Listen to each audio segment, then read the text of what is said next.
8 months pregnant, and the photos of my husband kissing another woman exploded across Silicon Valley overnight. 20 years of marriage, gone in a single headline. But here's what he didn't know. I'm not just a housewife. I'm an heiress to a multi-billion-dollar empire. And the prenup he made me sign, it's about to destroy him. This isn't just a story about betrayal. It's about the most calculated revenge in corporate history. Stay until the end, because the twist will leave you speechless. And hey, if you love stories of power, betrayal, and ultimate payback, hit that like button, drop a comment, share this with your friends, and subscribe for more unbelievable true stories. The marble kitchen counter vibrated with the insistent buzzing of Catherine Manning's phone. She set down her herbal tea, one hand resting protectively on her 8 months pregnant belly, and reached for the device. Her sister Rachel's name flashed on the screen. "Catherine, you need to see this." Rachel's voice trembled through the speakerphone, each word tight with barely controlled emotion. "Rachel, it's 7 in the morning. What's wrong?" Catherine asked, though something in her sister's tone made her stomach clench with premonition. "Check your email. I just sent you something. Kathy, I'm so sorry." Catherine's fingers moved across her phone screen with practiced efficiency. The email loaded slowly, her mansion's Wi-Fi choosing this moment to lag. When the images finally appeared, the ceramic mug slipped from her other hand, shattering against the Italian tile floor with a sound that seemed to echo through the empty house. There, in high resolution, was her husband David, his arms wrapped around Jessica Carter, the 28-year-old HR director at his company. Their lips were pressed together in what was clearly not a professional interaction. The timestamp showed last night's company gala, the one David had said spouses weren't invited to attend. "Catherine, are you there?" Rachel's voice sounded distant, tinny through the phone speaker.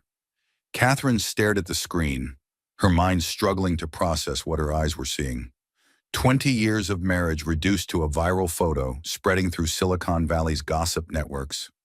Her hand trembled as she swiped to the next image, David's hand on Jessica's lower back. Jessica's face turned up to his with adoration. The conference room table behind them.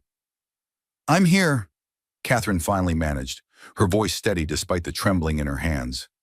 The baby kicked, as if sensing her distress. "That absolute bastard," Rachel spat. 8 months pregnant. Kathy, you're 8 months pregnant with his child, and he's... "I know what he's doing," Catherine interrupted, her tone measured, controlled. She'd learned long ago that control was power, a lesson from her father that she'd never forgotten. She picked up her primary phone, the one David knew about, and dialed his number. It rang once, twice, 3 times before going to voicemail. His professional message played, the one she'd heard him record in this very kitchen 6 months ago, talking about building their future together. "David, please call me immediately," she said after the beep, surprised at how calm she sounded. "We need to discuss the photos from last night's gala." The grandfather clock in the hallway chimed the quarter hour, its deep resonance filling the silence. Outside, she could hear the pool filter humming its morning rhythm, the sound of their neighbor's gardener starting his leaf blower. Everything sounded exactly as it had yesterday morning, and the morning before that, stretching back through 2 decades of carefully constructed normalcy.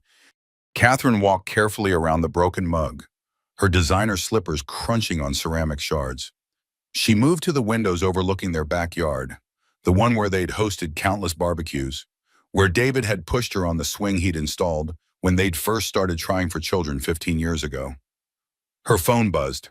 David's response was a text, not a call, in meetings all morning. "We'll call later," Catherine almost laughing. After 20 years, she knew his patterns. In meetings was David speak for buying time to construct his story. She'd watched him do it with business partners, with employees who'd discovered discrepancies, with anyone who threatened the perfect image of David Manning, self-made millionaire and CEO of Manning Technologies. What David didn't know, what he'd never known, was that Catherine had been watching him play these games from the beginning, because Catherine Manning had a secret of her own, one she'd kept for their entire marriage. Her maiden name wasn't Murphy, as she'd told him when they'd met at Stanford. It was Sullivan. Catherine Sullivan, daughter of Thomas Sullivan, the tech billionaire who'd built an empire before his death 5 years ago. She'd hidden it all the trust fund worth $500 million, the connections to every major player in Silicon Valley, the education at Swiss finishing schools before Stanford. She'd wanted to be loved for herself, not her fortune. She'd wanted a marriage built on partnership, not power. Her phone rang again. This time it was David. "Kate, listen, it's not what it looks like," he said immediately, using that CEO voice he employed for damage control with investors. "You're kissing Jessica Carter at your company party while I'm home carrying your child," Catherine stated simply. "What exactly should it look like?" David. It was a moment of celebration. We just closed the Singapore deal. Emotions were high. Champagne was flowing. "Stop!" Catherine interrupted. "Just stop. Come home. We need to talk in person." "I can't right now. The board meeting." "David." Her voice carried a note he'd never heard before, something that made him pause mid-excuse. "Come home now, or I'll have this conversation with you through my lawyer." The silence stretched between them, filled with 20 years of accumulated moments, their first date at a campus coffee shop, their wedding in her parents' backyard. He'd never questioned why her family was so small, so carefully curated, the years of fertility treatments, the joy when she'd finally gotten pregnant at 42. "I'll be there in an hour," he said finally. Catherine ended the call and immediately dialed another number, one she'd kept in her phone under emergency cleaning service. "Eleanor Fitzgerald's office," came the crisp British accent of her secret family attorney. "Eleanor, it's Catherine Sullivan. I need you to pull the files we discussed." "Oh, my dear." Eleanor's voice softened with understanding. "He's finally shown his true colors, has he? The entire city has seen his true colors. The photos are everywhere. I'll have everything ready within the hour. Catherine, are you certain you want to proceed? Once we begin, David Manning learns who he really married," Catherine said, steel in her voice. "And the prenup he insisted I sign becomes the instrument of his own destruction." She heard Eleanor's satisfied chuckle. "Page 47 was always my favorite part of that document. The infidelity clause he never bothered to read." Catherine touched her belly, feeling her daughter kick again. 20 years, Eleanor.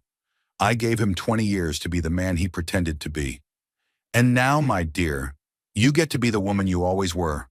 After ending the call, Catherine walked slowly upstairs to their bedroom, her bedroom now. She supposed. The California king bed was still unmade on David's side, his pillow bearing the indent of his head from 2 nights ago.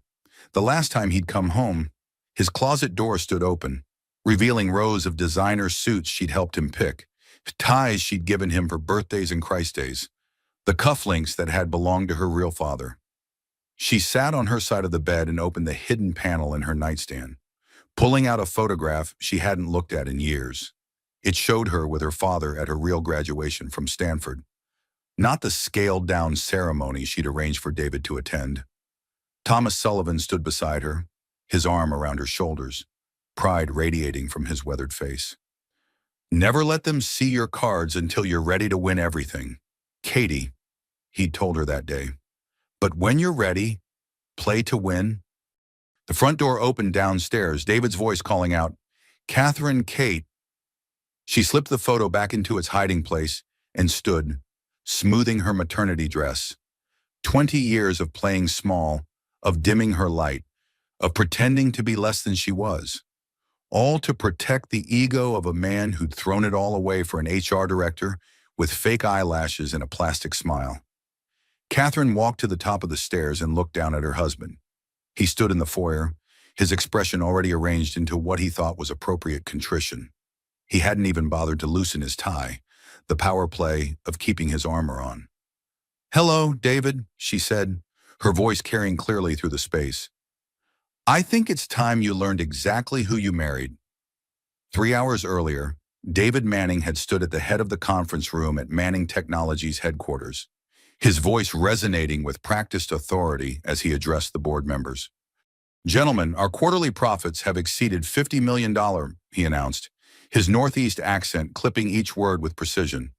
"The Singapore merger will push us into the Fortune 1000 by year's end."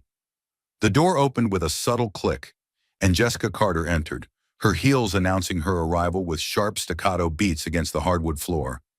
She moved with studied grace, her voice carrying that subtle Valley Girl up-talk that seemed incongruous with her Harvard MBA. "David, we need to discuss the Singapore merger," she said, her hand touching his arm with practiced familiarity. "The partners are waiting for your call." The board members exchanged glances. Everyone knew about David and Jessica. In Silicon Valley's incestuous ecosystem, secrets were currency, and David Manning's affair with his HR director was an open secret worth its weight in stock options. Now, Catherine stood at the top of their marble staircase, watching her husband's face cycle through emotions: surprise, calculation, and finally a decision to double down on his chosen narrative. "Kate, you're being hormonal," David said, ascending the stairs slowly. "The pregnancy has you seeing things that aren't there." Catherine almost admired his audacity. Even with photographic evidence spreading through social media like wildfire, he was attempting to gaslight her. She remained perfectly still as he approached, letting him think he was in control. "20 years ago," Catherine said softly, "I met a struggling MBA student in a Stanford coffee shop. He was brilliant, ambitious, and completely broke. He couldn't even afford the latte he'd ordered." David's jaw tightened. He hated being reminded of his humble beginnings. "I paid for that latte," Catherine continued. "And the next one. And the dinner after that. You thought I was just another graduate student, living off student loans and ramen noodles? What's your point, Catherine? That I owe you for a few dates 20 years ago." "My point," Catherine said, descending the stairs with careful grace, "is that you never asked the right questions, never wondered why a graduate student could afford designer clothes she claimed were thrift store finds, never questioned how I had connections that opened doors for your fledgling company." She reached the bottom of the stairs and walked past him toward the living room, the one she'd decorated with pieces he thought were from Pottery Barn, but were actually custom imports from Italian designers. "I used my mother's maiden name at Stanford," Catherine said, settling into the cream-colored armchair. "Murphy was simpler than Sullivan, less likely to attract attention." David's face went pale. "Sullivan as in Thomas Sullivan, my father. The man who built Sullivan Enterprises from nothing into a $5 billion empire." Catherine watched the information sink in, watched him recalculate 20 years of marriage. "The empire I stand to inherit, have inherited, actually, since his death 5 years ago." "That's impossible," David said, but his voice lacked conviction. She could see him reviewing memories, recontextualizing moments. The investors who'd appeared at crucial moments, the deals that had materialized when his company teetered on bankruptcy, the connections that had elevated Manning Technologies from a garage startup to a major player. "The Hartman deal in year 3, Catherine said calmly. "That wasn't luck, David. That was me calling in a favor from my father's golf partner. The Series B funding that saved the company in year 7. My trust fund, funneled through shell corporations. The government contract that launched you into the big leagues. My godfather sits on the procurement committee." Itakari, David sank into the opposite chair, his carefully constructed self-image crumbling. "You've been lying to me for 20 years. Catherine laughed, the sound sharp and bitter. "I've been loving you for 20 years, supporting you, building you up while pretending to be less than I was because your ego couldn't handle a wife who was your equal, let alone your superior." "Why?" David asked, and for the first time in years, he sounded genuinely confused. "Why would you hide this? Because I wanted to be loved for who I was, not what I owned." Catherine said simply, "I watched my mother navigate marriage to a powerful man. I saw how money corrupted every relationship my father had. I wanted something real, something true. Her phone buzzed. Rachel had sent another message. The photos are trending.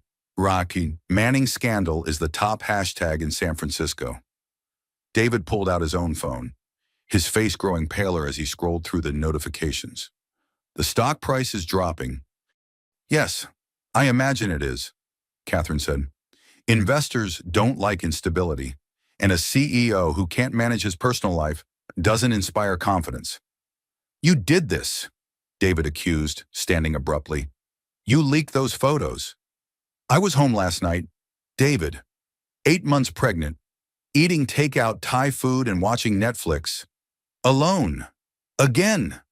Catherine's voice remained steady. You did this. You and Jessica, in the conference room of the company I helped build, while I sat at home carrying your child. David's phone rang. He looked at the screen and declined the call. It rang again immediately. You should answer that, Catherine suggested. It sounds urgent. David stepped into the hallway to take the call. Catherine could hear his voice, tight with tension, trying to manage the crisis. She pulled out her own phone and texted Eleanor, He's here. Proceed with phase 1. When David returned, his face was thunderous. Someone's calling in our loans. All of them. Sullivan Enterprises is demanding immediate payment. How interesting, Catherine murmured. I wonder why they would do that. You know why? David snapped. This is you. This is your revenge. My revenge. Catherine stood, her hand on her belly. David, I haven't even started. This is simply the natural consequence of your choices. You see, when you insisted on that prenup, you were so focused on protecting your assets from your gold-digging wife that you never read the whole document. She walked to the antique secretary desk and pulled out a folder. Page 47, the infidelity clause. In the event of proven adultery, the cheating party forfeits all claims to shared assets and faces financial penalties equal to 50% of the company's value. David snatched the document, his eyes scanning the page. This is unconscionable. No court would enforce this. California courts are quite progressive about protecting pregnant wives from their narcissistic ex-husbands, Catherine said, emphasizing the last 2 words. Especially when those wives can prove a pattern of financial abuse and deception. Financial abuse, I've given you everything. You've given me an allowance from money I secretly provided, Catherine corrected. You've controlled every aspect of our finances while building your company with my inheritance. That's textbook financial abuse. David. His phone was ringing again and again. The outside world was demanding his attention, his explanation, his leadership. But David Manning, CEO and Millionaire, stood frozen in his living room, watching his carefully constructed life crumble. I want a divorce, he said suddenly, as if the words were a power play, a way to regain control. Catherine smiled. Oh, David, that's the first intelligent thing you've said all morning. Eleanor will send over the papers this afternoon. I'll fight you, he threatened. I'll take everything. No court will give you anything when they learn about your deception. My deception. Catherine walked closer to him, close enough that he could see the steel in her eyes he'd never noticed before. I hid my maiden name. You hid an affair. I protected your ego. You betrayed our marriage. I don't think the courts will have trouble determining who the villain is in this story. The doorbell rang. They both turned toward the sound. That would be Eleanor, Catherine said. She's eager to discuss the divorce settlement, all $200 million of it. Eleanor Fitzgerald entered the Manning residence with the bearing of British royalty, her silver hair perfectly coiffed, her suit impeccable despite the early hour. She carried a leather briefcase that probably cost more than most people's monthly mortgage, and her eyes swept over David with the kind of disdain typically reserved for something unfortunate on the bottom of one's shoe. Mr. Bobs Manning, she said, her crisp accent making his name sound like an insult. How unfortunate to finally meet you under these circumstances. Who the hell are you? David demanded, his composure cracking. Eleanor Fitzgerald, senior partner at Fitzgerald, Stone and Associates. I've been managing the Sullivan family's legal affairs for 30 years. She set her briefcase on the coffee table with deliberate precision. I've also been maintaining a rather comprehensive file on you, Mr. Manning, at Catherine's request. You've been spying on me. David turned to Catherine, his face flushed with anger. Not spying, Eleanor corrected. Documenting. There's a significant legal difference. Catherine asked me to maintain records in case they were ever needed. It seems that day has arrived. She pulled out a tablet and began scrolling through files. Shall we review January 15th? Dinner with Jessica Carter at Chez Laurent. Charged to the company card but listed as a client meeting. January 28th. Weekend in Napa. Same companion. Same fraudulent expense report. February 14th, Valentine's Day. How trite, a particularly expensive bracelet from Tiffany's. Also somehow a business expense. With each date, David's face grew paler. Catherine watched from her chair, one hand resting on her belly, feeling her daughter respond to the tension in the room with increased movement. March 3rd, Eleanor continued. The first time you told Jessica you loved her, we have the text messages. March 20th, when you promised her you'd leave your wife after the baby was born. April 2nd. Stop, David said weakly. How do you have any of this, Mr. Manning? You used company devices for your personal communications. Company devices that, according to the enterprise agreement, can be monitored for appropriate use. Catherine owns 51% of that company, though you never knew it. She has every legal right to access those records. Rachel entered through the front door without knocking, carrying a tray of coffee and looking like an avenging angel in designer jeans. Kathy, I brought reinforcements. Decaf for you. Obviously, extra strong for everyone else. We're going to need it. She set the tray down and glared at David. You absolute bastard. Do you have any idea what you've thrown away? Rachel, this doesn't concern you, David said, attempting to regain some authority. My pregnant sister doesn't concern me, Rachel's voice rose. The man who built his entire millionaire empire on her money, telling her she's nothing, doesn't concern me.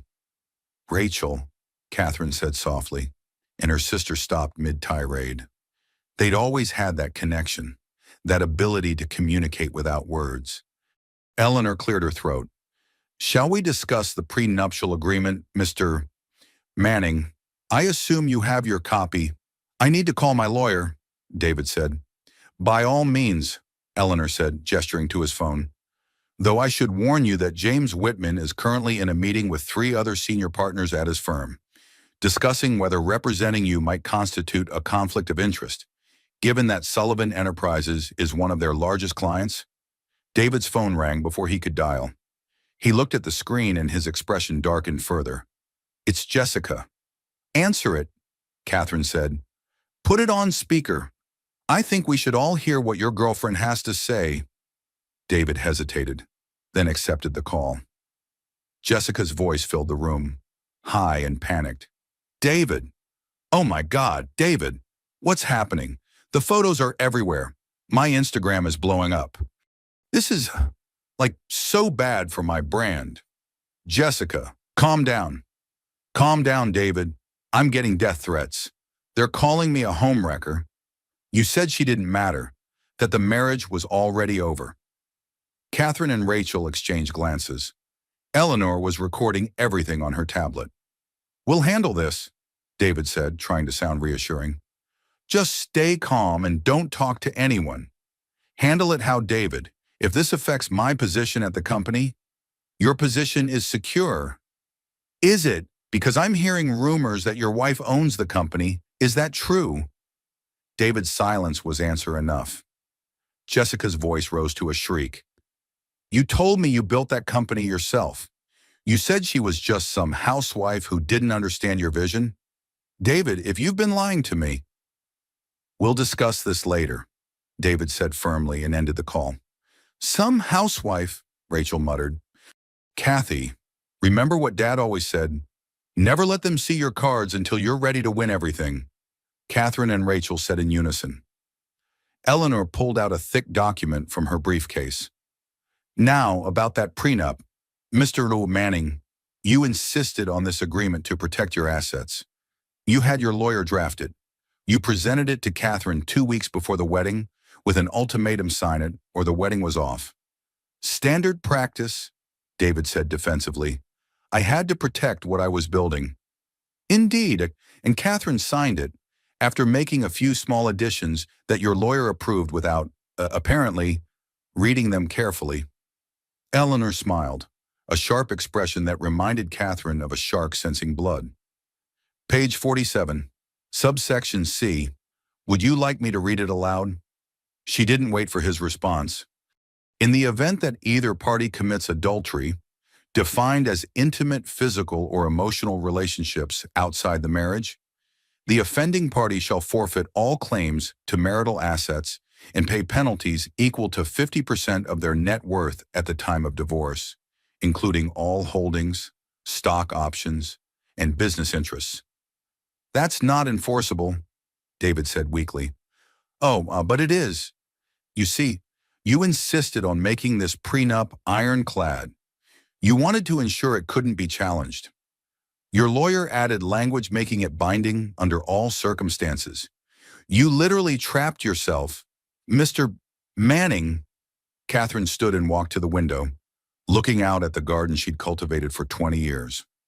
David, do you remember our 5th anniversary? You gave me that little ceramic bird, apologizing that you couldn't afford more. What does that have to do with anything? I have the Cartier necklace you were actually going to give me, before you decided I wasn't worth it. I found the receipt in your jacket. You returned it and bought the ceramic bird from a street vendor instead. You kept the difference, $30,000, and used it to wine and dine potential investors. She turned to face him. Every anniversary, every birthday, every Christmas, you did the same thing. You'd budget for an appropriate gift, then give me something small and pocket the rest. 20 years of financial manipulation, all documented. You're twisting everything, David protested. I was building our future. You were building your future, Catherine corrected, using my money, my connections, and my silence. Well, I'm done being silent. Eleanor pulled out another document. This is the filing for divorce on grounds of adultery and financial abuse. The evidence is overwhelming and indisputable. With the prenup you insisted upon, you're looking at walking away with essentially nothing. Nothing. I built that company with my client's money, Eleanor said smoothly. Every major investment, every crucial influx of capital came from Sullivan Family Trusts. We have the paper trail. Manning Technologies is built on Sullivan money, which makes it a Sullivan asset. David's phone was ringing constantly now. Board members, investors, employees, everyone wanting answers he didn't have. I need time to think, he said desperately. You've had 20 years, Catherine said quietly. That's more than enough time. Rachel moved to stand beside her sister, a united front of Sullivan women. Kathy, tell him about the baby. David's head snapped up. What about the baby? She'll be born a Sullivan, Catherine said, her hand protective over her belly. Victoria Thomas Sullivan. She'll carry my father's name, my family's legacy.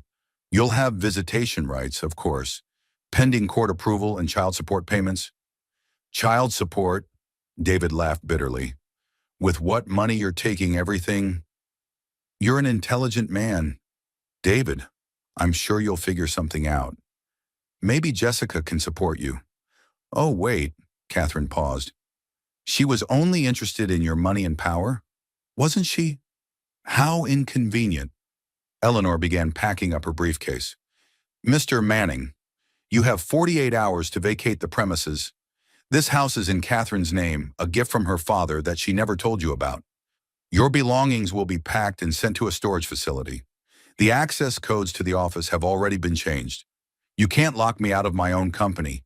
It's not your company, Eleanor said simply. It never was. You were just the face of it, the figurehead Catherine allowed to play CEO while she pulled the strings from behind the scenes. David stood abruptly, his chair scraping against the hardwood floor. This isn't over. I'll fight this. I'll destroy you in court. With what resources? Eleanor asked mildly. Your assets are frozen pending the divorce proceedings. Your credit cards have been canceled. They were all in Catherine's name anyway. Your car is a company vehicle, which has already been recalled. You have exactly what's in your wallet right now. Mr.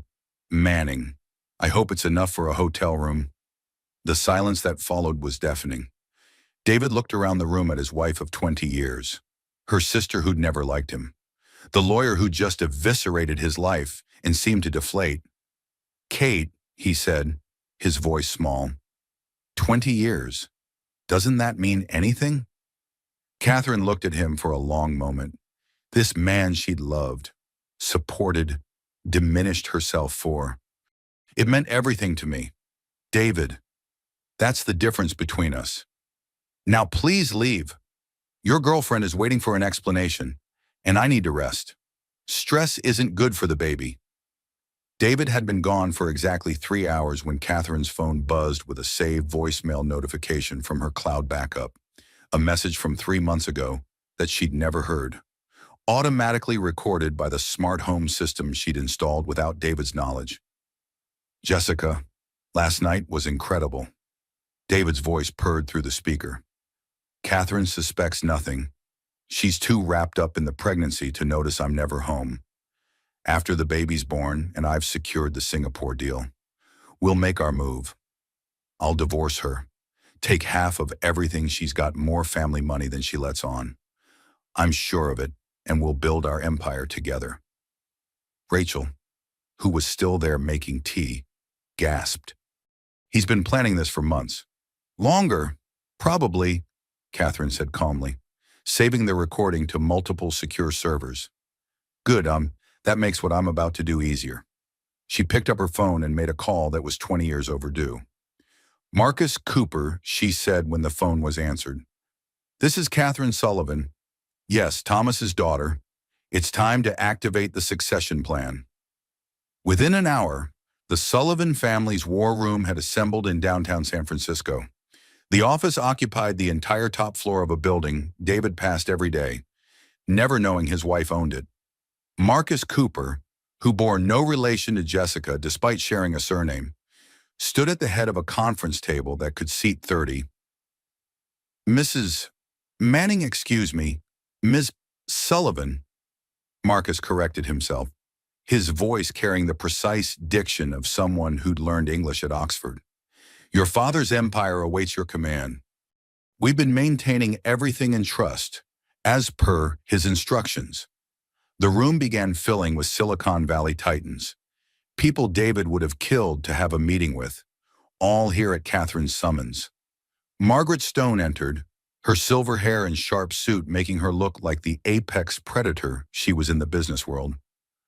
Catherine Sullivan, Margaret said warmly, embracing her. Your father would be so proud. When he told me his daughter was hiding in plain sight, playing the supportive wife, I thought he was joking. He understood, Catherine said.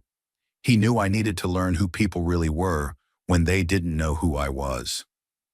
And what did you learn? Margaret asked. That most people are exactly who they show you they are. We just choose not to see it. Marcus cleared his throat.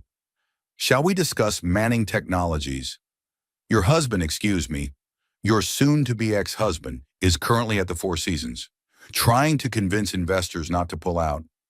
He's failing spectacularly. A screen descended from the ceiling, showing real-time stock prices.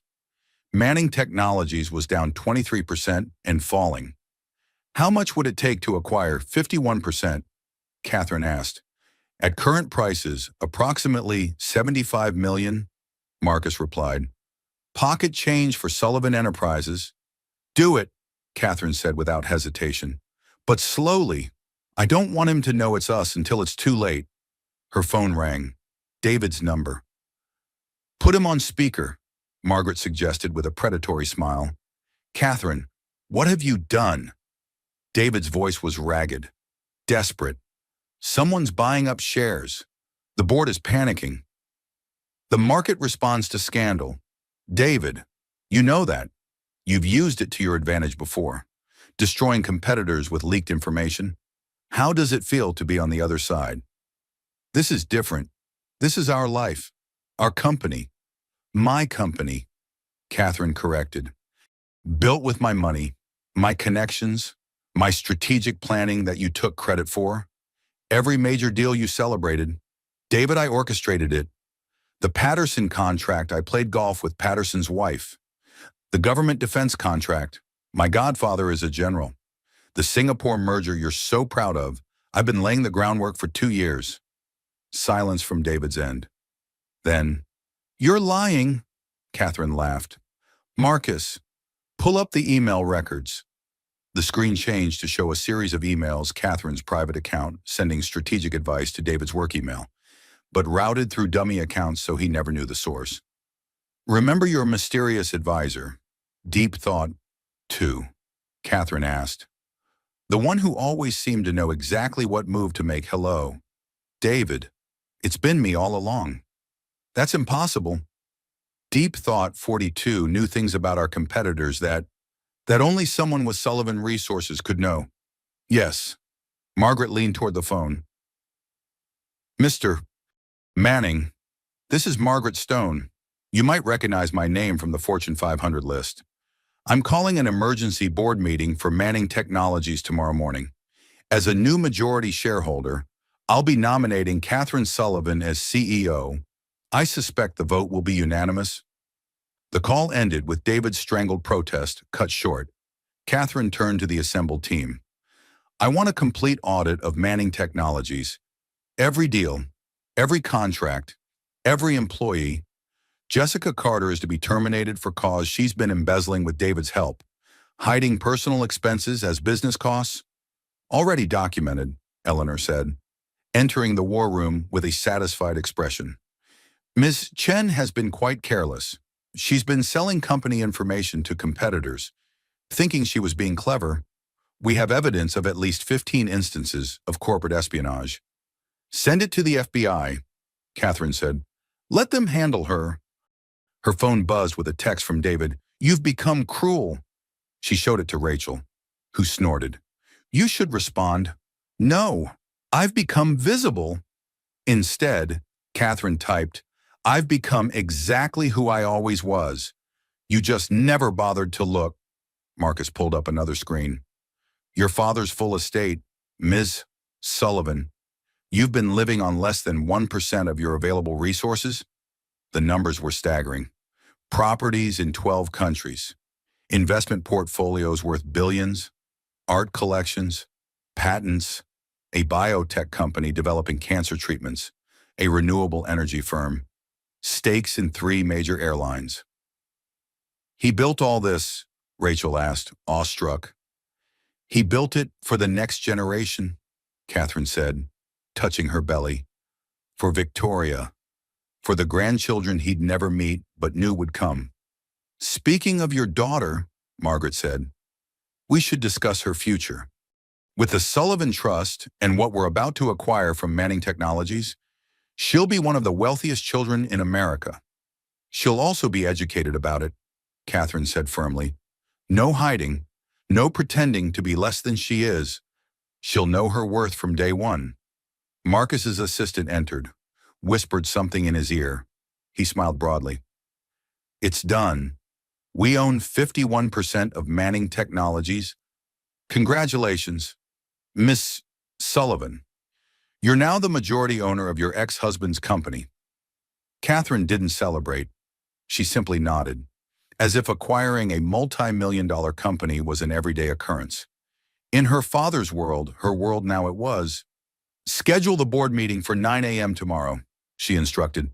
Have security ready in case David tries to cause a scene, and Marcus start the paperwork to rebrand. Sullivan Manning Technologies has a nice ring to it. Don't you think?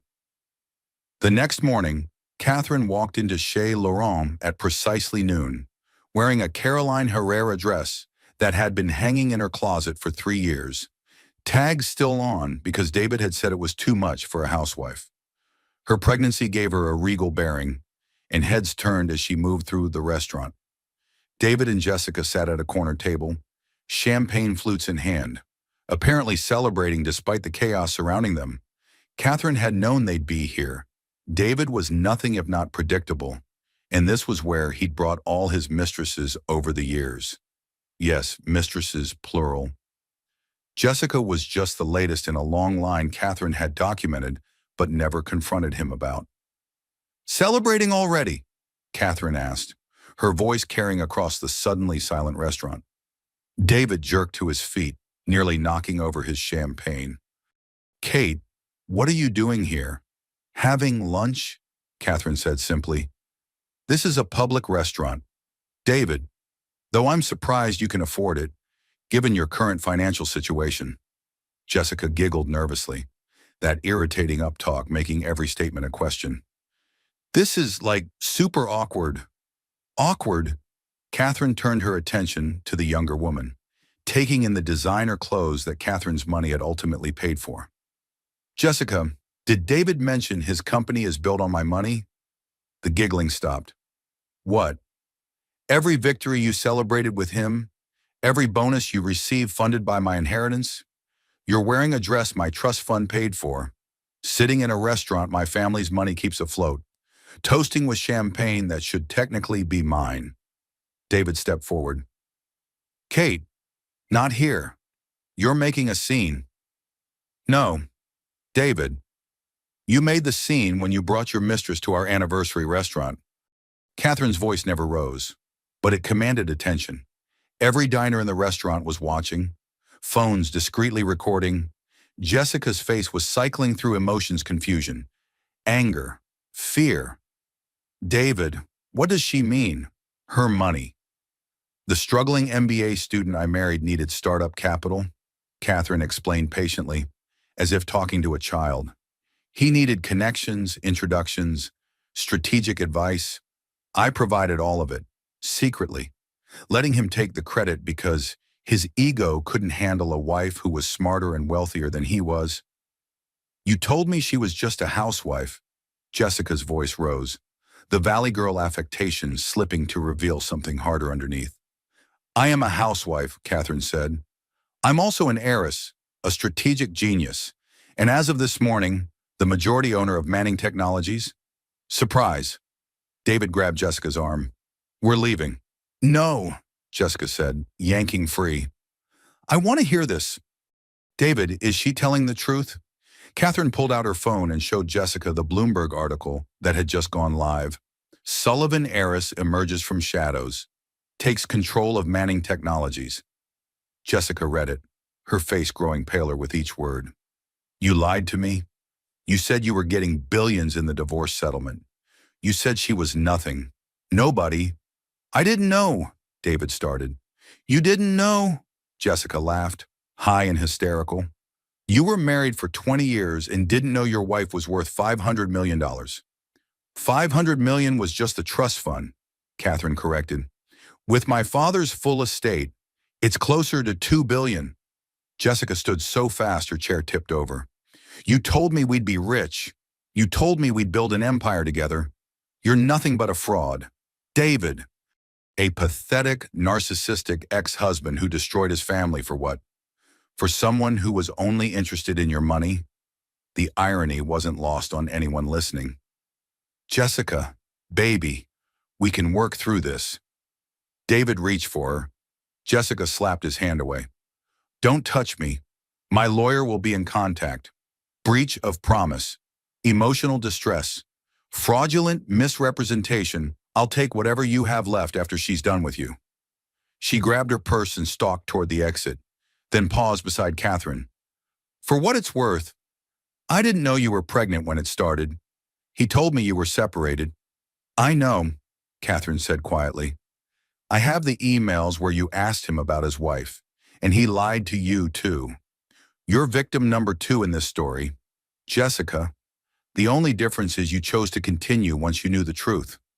Jessica's face crumpled for a moment, showing the 28-year-old girl beneath the predatory exterior. Then she straightened, lifted her chin, and walked out. David stood alone at the table, every eye in the restaurant on him. "Are you happy now?" he asked Catherine. "You've ruined everything.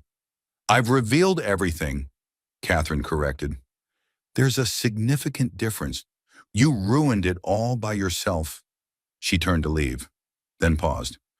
Oh, David, your belongings are at the Four Seasons. All except the cufflinks. Those belong to my father. I'll be keeping them for our daughter. As she walked out, she heard the maitre d' approach David. Sir, your credit card was declined. How would you like to handle the check? The last sound she heard was David's desperate voice. There must be some mistake. Run it again. There was no mistake. Eleanor had been thorough. Catherine sat in Dr.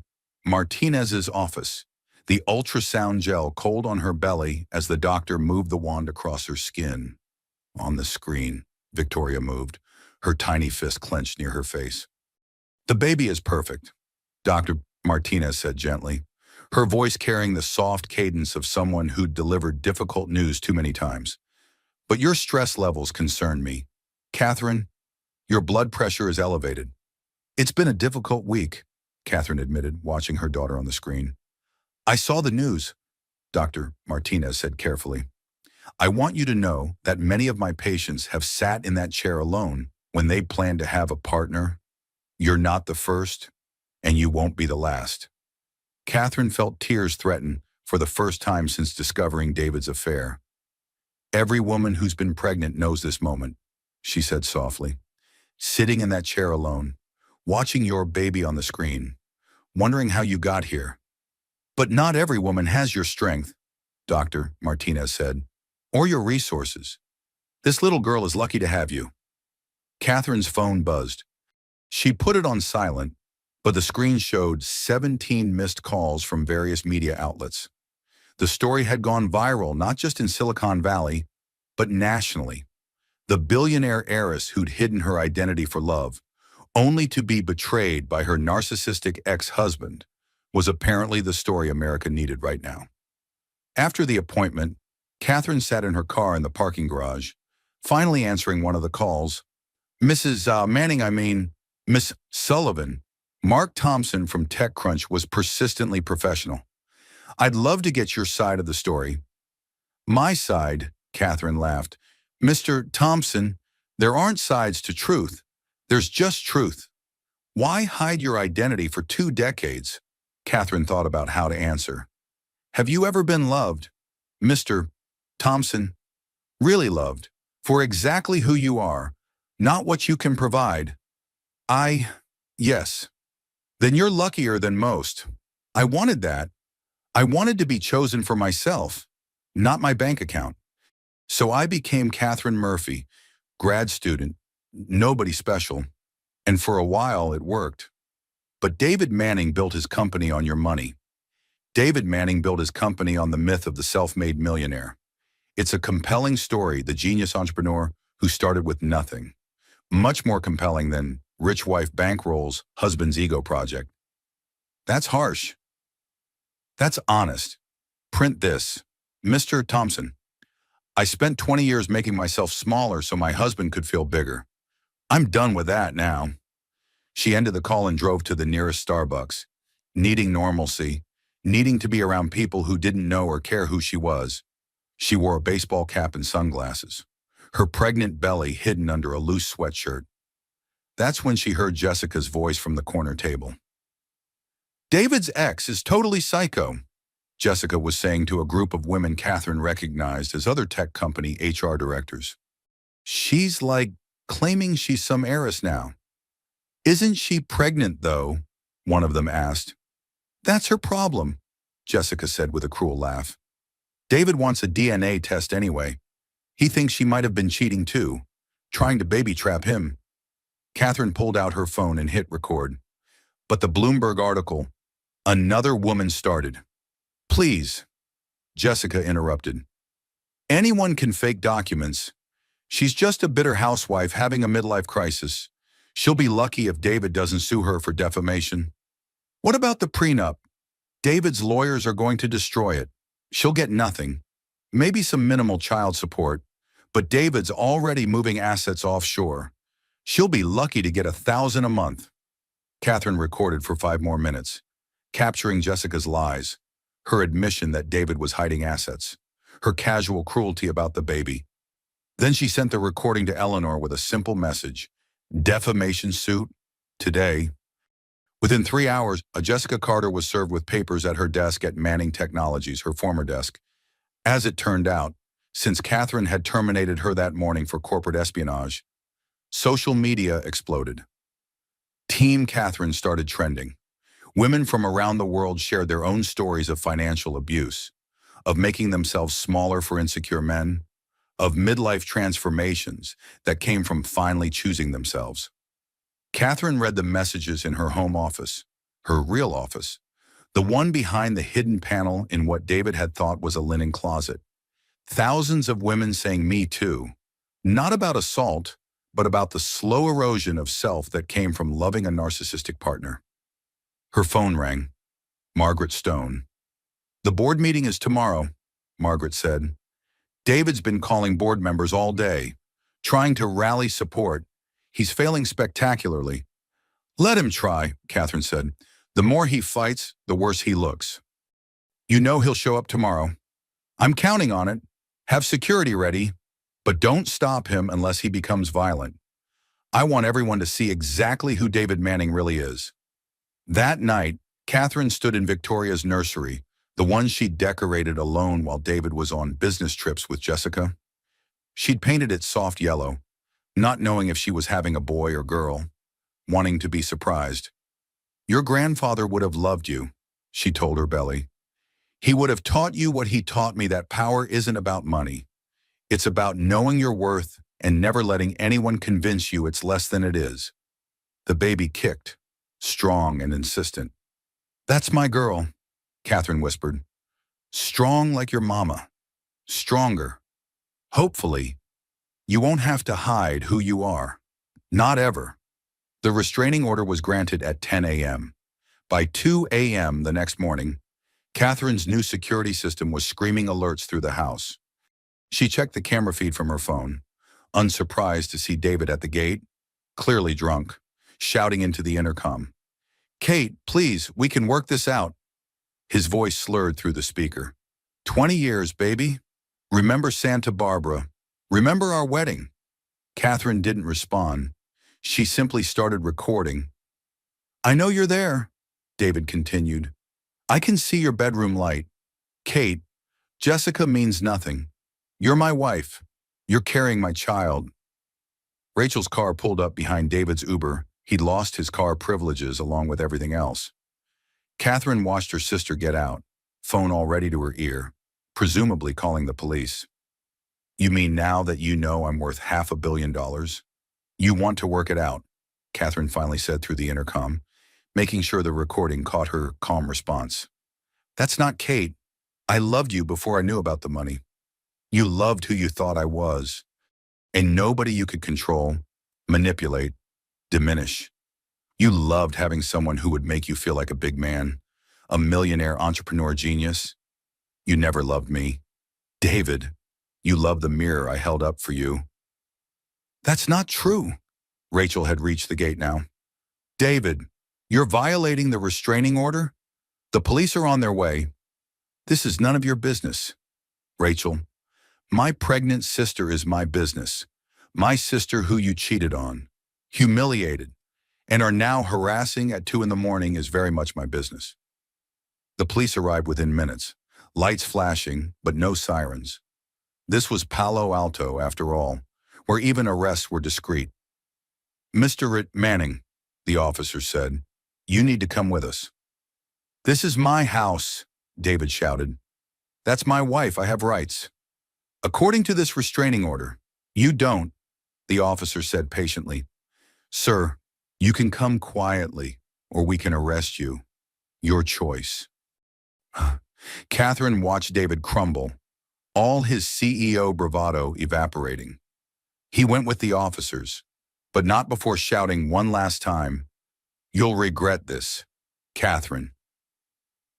The next morning, the attempted violation was all over the news. The security footage had somehow been leaked. Catherine suspected Rachel but didn't ask. David Manning, fallen tech CEO, drunk and desperate at his pregnant ex-wife's gate, became the meme of the day. Jessica struck while he was down. Her lawsuit hit the news cycle by noon: breach of promise, emotional distress, sexual harassment. She was claiming David had promised to divorce his wife and marry her, promising her an executive position and a share of his billions. "The vultures are circling," Eleanor told Catherine over lunch. "Jessica's hired Armstrong and Associates. They're good. Let them fight over the corpse," Catherine said. "There's nothing left anyway." The board meeting was scheduled for 3 p.m. Catherine arrived at 2:30. Walking into Manning Technologies, her company now with the confidence of someone who belonged there. Employees stared as she passed, some with admiration, others with fear. David was already in the boardroom, his cheap suit a far cry from his usual designer attire. He'd clearly slept poorly, maybe not at all, and his hands shook as he gripped his coffee cup. "Gentlemen," Catherine said, taking the CEO's chair without hesitation. "Thank you for coming." "You can't sit there," David said immediately. "I own 51% of this company. I can sit wherever I please." She opened her laptop, pulling up the presentation she'd prepared. "Now, shall we discuss the future of Sullivan Manning Technologies? That's not the company name. It will be after we vote." Catherine smiled at the board members, most of whom she'd known for years without them realizing it. "Gentlemen, you've all benefited from the strategic decisions that built this company. What you didn't know was that those decisions came from me, not Mr. Manning." She clicked through slides showing the email trails, the investment patterns, the connections that had made every major deal possible. "This is fabricated," David insisted, but his voice lacked conviction. "Mr. Yamamoto," Catherine addressed one of the board members, "do you remember the Tokyo deal 3 years ago? You were surprised when David knew about your daughter's acceptance to Stanford. That information came from me. My sorority sister is the admissions director. I fed David that personal touch to help seal the deal." Yamamoto's eyes widened with understanding. "Mr. Patterson, the government contract that saved this company, my godfather, General Sullivan, put in a word. Mr. Chen, the Singapore merger. David's so proud of. I've been friends with the minister's wife since boarding school." With each revelation, David sank lower in his chair. "The motion before us is simple," Catherine continued. "Remove David Manning as CEO for cause specifically embezzlement, corporate espionage through his relationship with Jessica Carter, and gross mismanagement that led to a 40% drop in stock value." "You caused that drop," David exploded. "No, David, your penis caused that drop. Your inability to keep it in your pants around your HR director caused that drop. Your narcissistic belief that you could betray your pregnant wife without consequences caused that drop." The vote was unanimous. Even David's supposed allies voted against him. "Security will escort you out," Catherine said calmly. "Your personal items have already been packed." David stood slowly, his face a mask of rage. "You've become cruel, Catherine." "No, David, I've become visible. There's a difference." As security led him toward the door, David turned back one last time. "That baby might not even be mine." Catherine laughed, actually laughed. "Oh, David." Still trying to control the narrative. "The baby is yours. The DNA test you demanded will prove it, and you'll be paying child support for the next 18 years. $50,000 a month, according to California guidelines for your income level, or what your income level was. Anyway." The door closed behind him with a decisive click. Margaret Stone stood and began slow clapping. "Brava, Catherine. Your father would be so proud." "The company needs rebuilding," Catherine said, shifting immediately to business.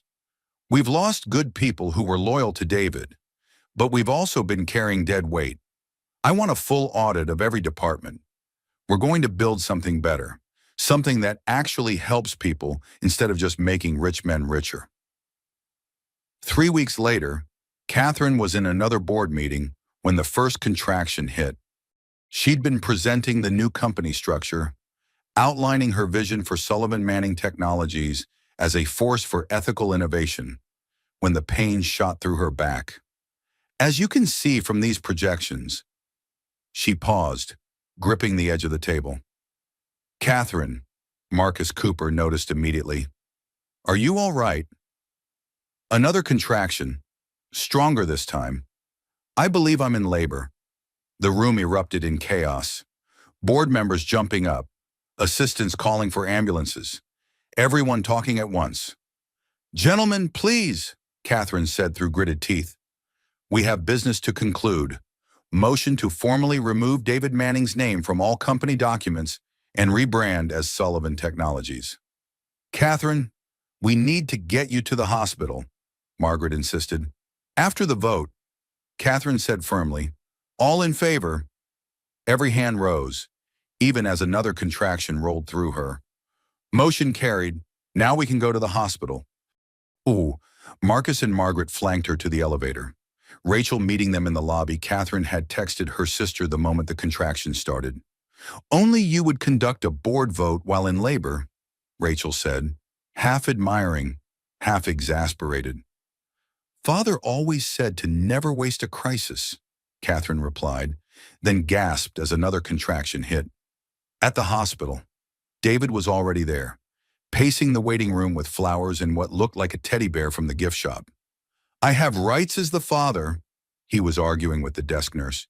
You have no rights here, Rachel said firmly, stepping between him and the path to Catherine's room.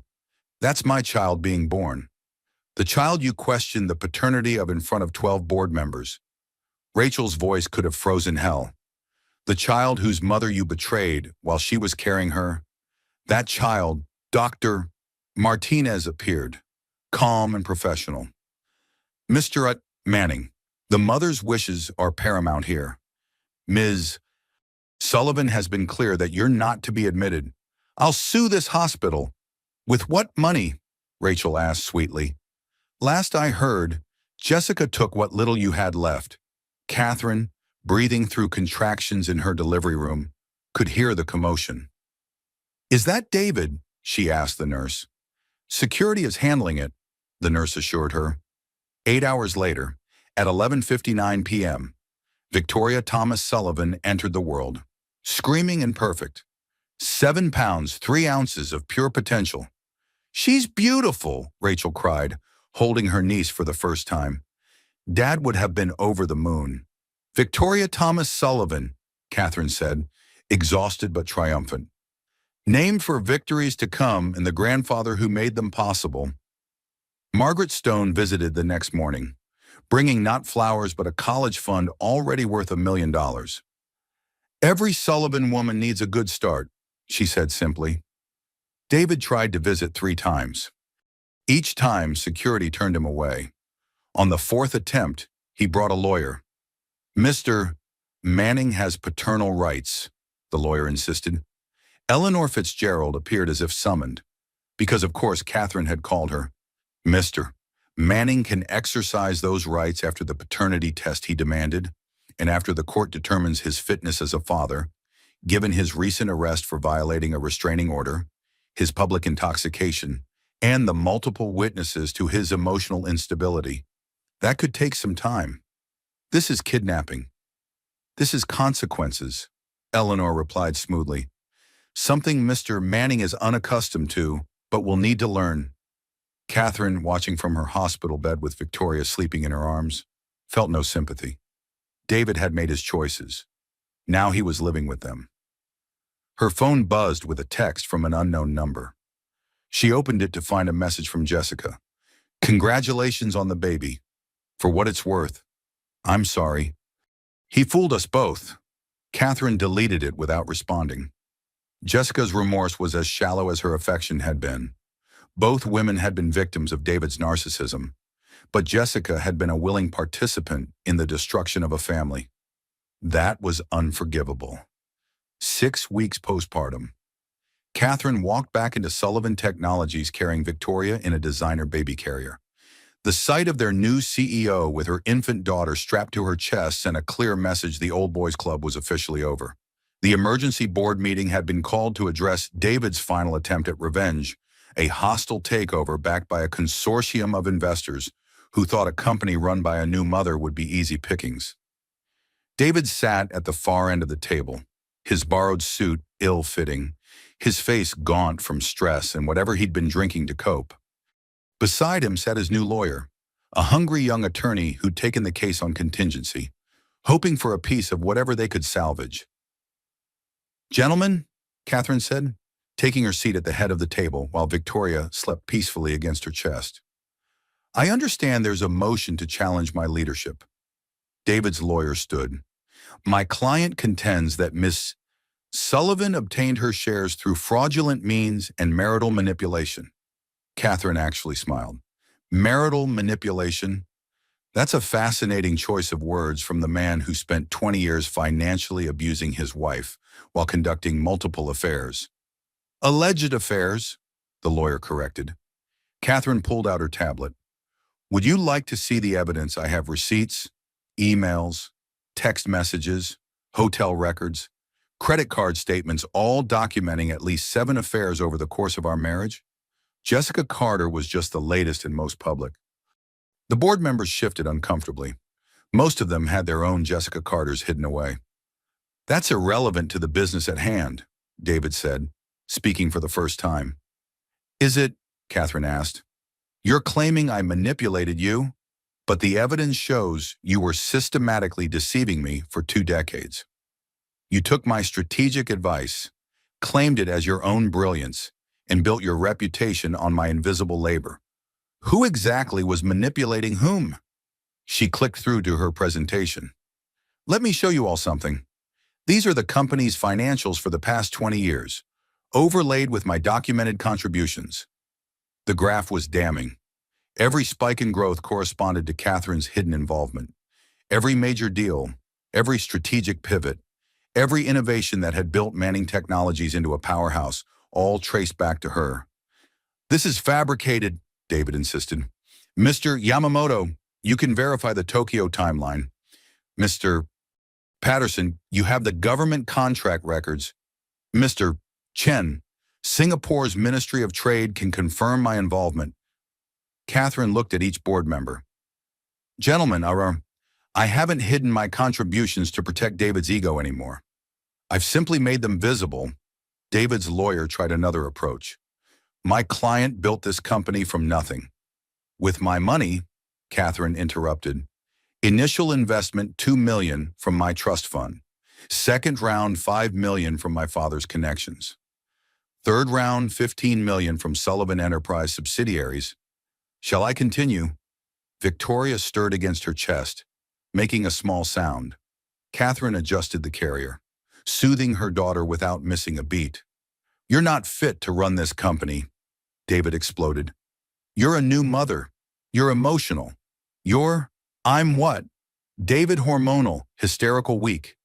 Catherine's voice was steel. "I just grew a human being inside my body while orchestrating a complete corporate takeover. I conducted a board meeting while in active labor. I'm nursing an infant while destroying your pathetic coup attempt. What exactly makes me unfit?" Margaret Stone leaned forward.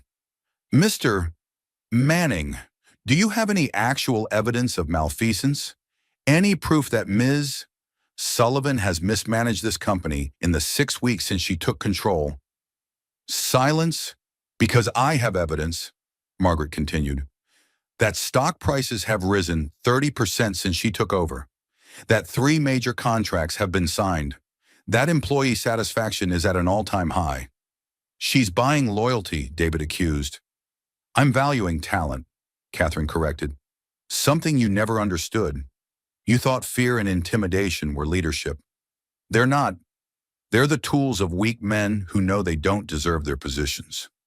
The final blow came when Jessica Carter entered the room. David's face went white. "Jessica, what are you doing here?" "Testifying," Jessica said simply.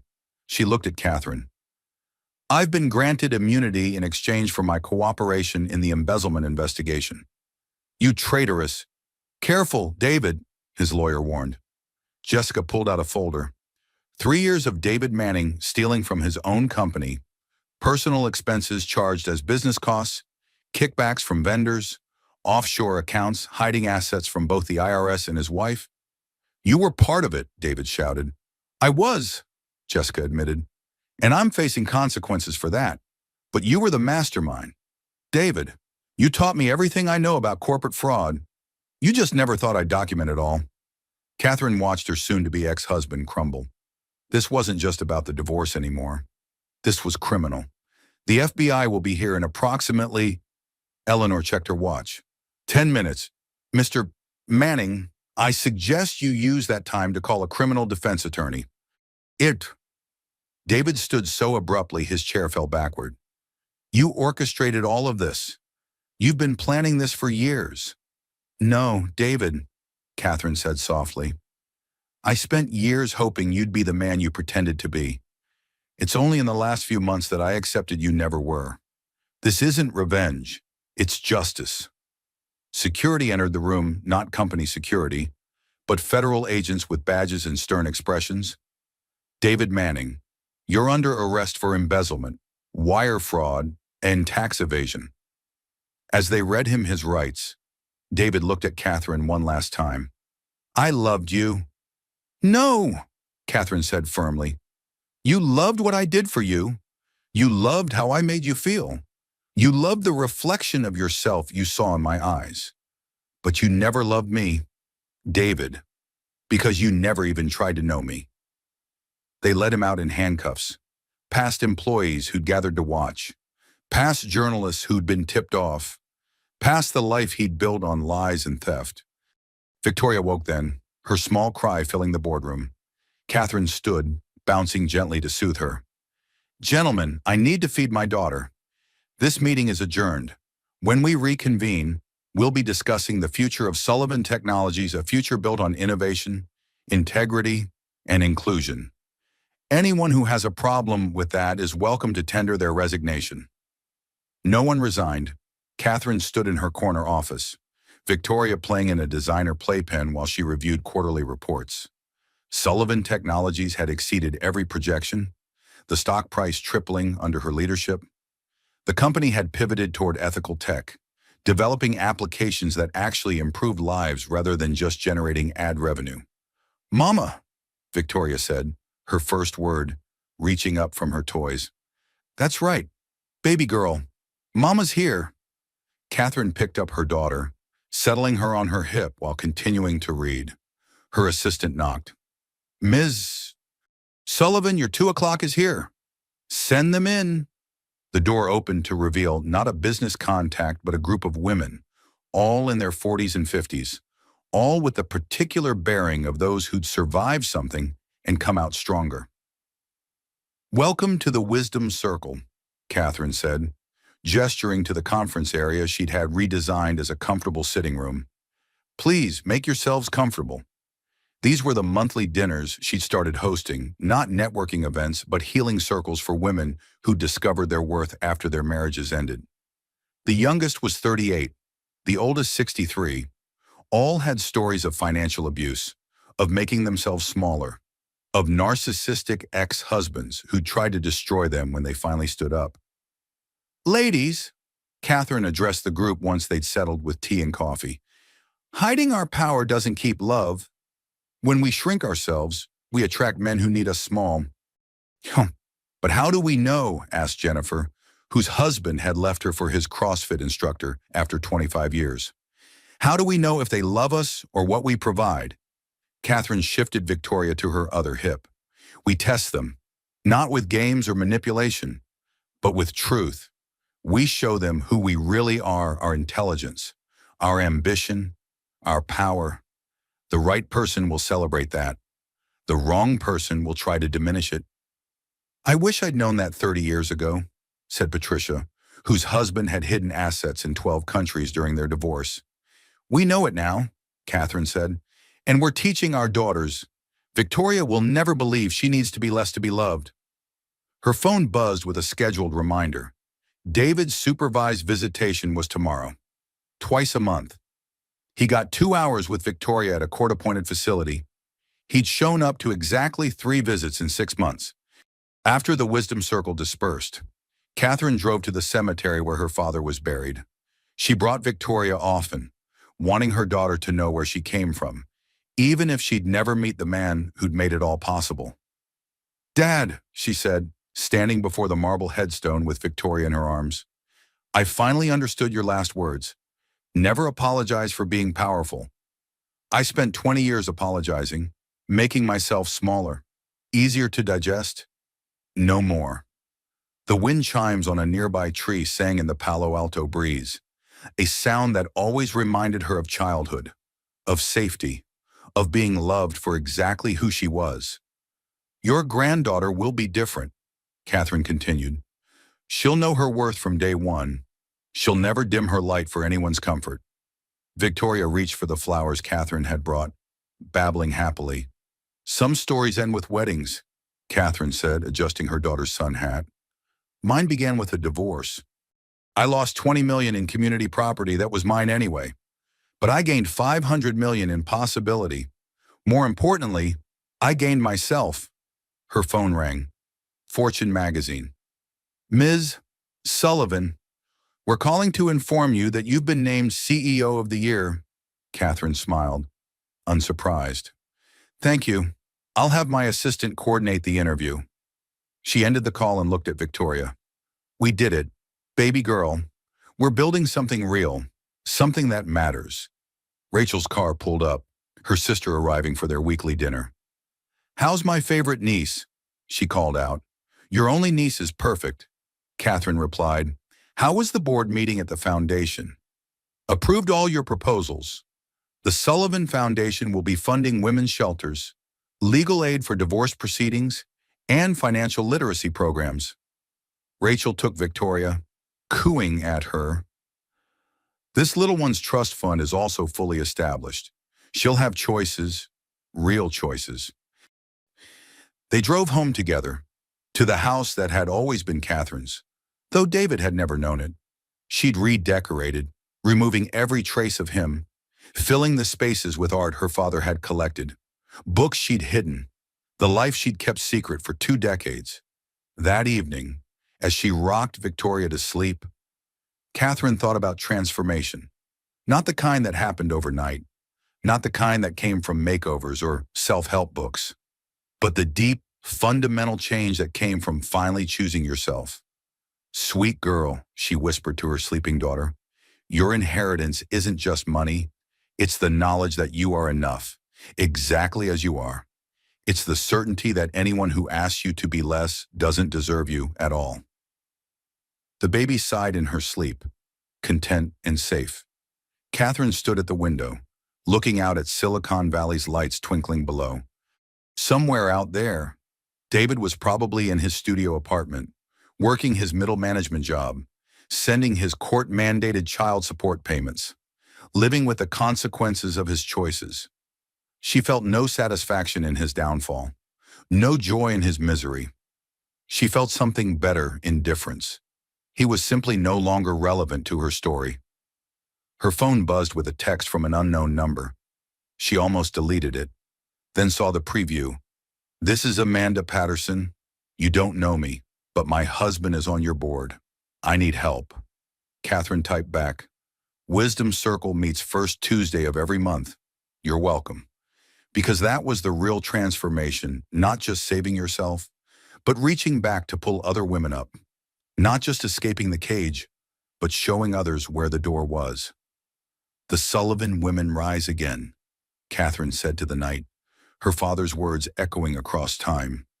"And this time, we're taking everyone with us." Victoria stirred, opened her eyes, and smiled at her mother.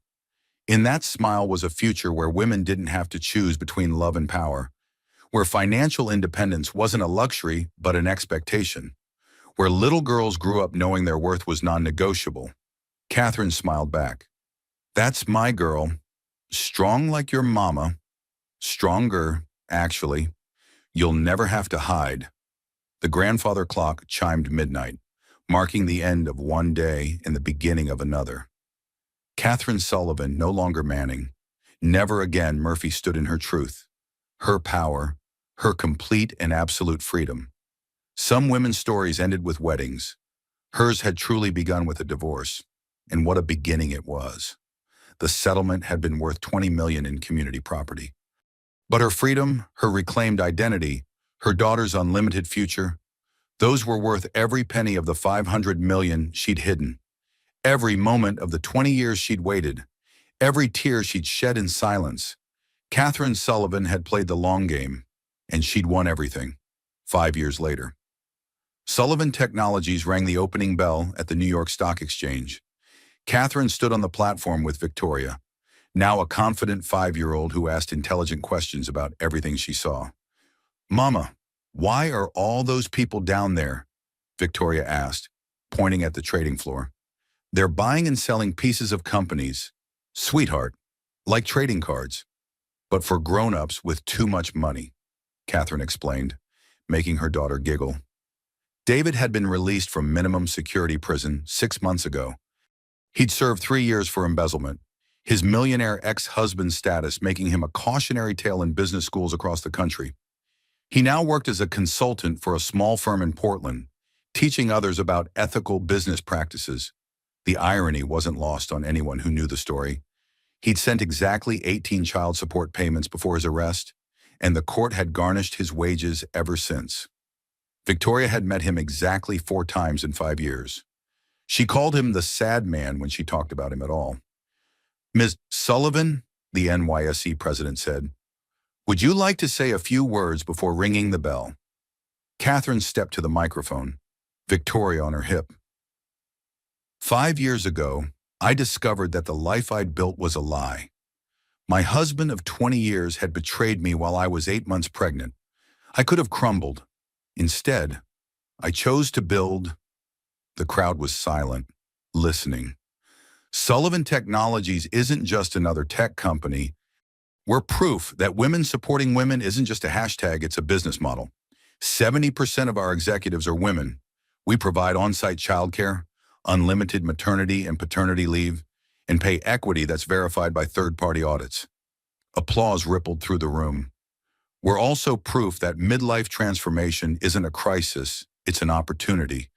I was 42 when my marriage ended, 43 when I took over a failing company, and 48 as I stand here today, ringing this bell with my daughter, showing her that women don't have to choose between success and family." She lifted Victoria higher. "Ring it with me, baby." Together, they rang the bell that marked Sullivan Technologies' IPO at $2 billion. Later, at the celebration dinner, Catherine stood with her inner circle. Rachel, now president of the Sullivan Foundation, Margaret Stone, chairman of the board, Eleanor Fitzgerald, chief legal counsel, Marcus Cooper, CFO, all the people who'd believed in her when she'd finally chosen to believe in herself. "A toast," Margaret said, raising her champagne, "to Catherine Sullivan, who proved that the best revenge isn't living well, it's living authentically." "To the women supporting women who made this possible," Catherine countered, "and to the next generation who won't have to hide their light." Victoria, drinking apple juice from a champagne flute, raised her glass too. "To Mama." The room erupted in warm laughter. Catherine's phone buzzed with a message from the Wisdom Circle group chat, now 500 women strong across the country. "Watching you ring that bell, we're all crying. Thank you for showing us the way." She typed back, "You showed yourselves the way. I just turned on the lights." Jessica Carter had reinvented herself too, in her own way. After testifying against David, she'd served 6 months house arrest and paid massive fines. She now worked as a cautionary speaker at business conferences, talking about the cost of compromising integrity for ambition. Catherine had received one email from her, a genuine apology that Catherine had read and deleted without response. Some bridges, once burned, couldn't be rebuilt. As the evening wound down, Catherine stood on the balcony overlooking Manhattan, Victoria asleep in her arms. The city lights sparkled below, each one representing dreams, ambitions, struggles, triumphs. "You did it, Katie," Rachel said, joining her. "Dad would be so proud." "I think he knew," Catherine said softly. "I think he knew I'd need to be broken before I could become whole. That's why he structured the trust the way he did. Why he made sure I'd have resources when I was ready to use them. The ultimate long game." Rachel agreed. Very Thomas Sullivan. A text came through from David. He still tried, occasionally, to insert himself into their lives. Saw the NYSE news? Congratulations. V looks beautiful. Catherine showed it to Rachel, who snorted. The audacity! He's her father, Catherine said simply. That will never change. But he's nothing to me now. Not even worth the energy of anger. She deleted the message without responding. The financial press would write about this day for years. The billionaire divorcee who'd transformed a scandal into an empire. The woman who'd turned her narcissistic ex-husband's betrayal into a blueprint for success. The CEO who'd proved that women over 40 weren't disappearing. They were just getting started. But for Catherine, standing there with her daughter in her arms and her sister by her side, the real victory was simpler. She was free. Free to be brilliant without apology. Free to be powerful without shame. Free to be visible without fear. The divorce settlement had been worth $20 million. The company was now worth $2 billion.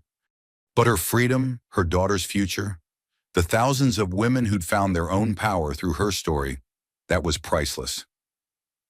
Come on, Rachel said. Let's get this little one to bed. Tomorrow you have a conference call with Tokyo, a board meeting at noon, and dinner with the president's economic advisor. Catherine smiled. Just another day in the life of a woman who refused to disappear. They walked back inside, where their chosen family waited. No one mentioned David Manning anymore. He'd become what he'd always feared most irrelevant. A footnote in someone else's success story. Catherine Sullivan, on the other hand, had become exactly what she'd always been, hidden beneath 20 years of calculated diminishment, extraordinary, and she was just getting started. Catherine Sullivan learned what millions of women discover, that sometimes losing everything you thought you wanted reveals everything you were meant to become. Her marriage was worth $20 million in community property, but her freedom was worth $500 million in possibility. And her daughter Victoria would inherit both fortune and wisdom, never knowing a world where women had to choose between love and power. The Sullivan legacy continued, stronger for being tested, brighter for being hidden, and infinitely more powerful for finally being free.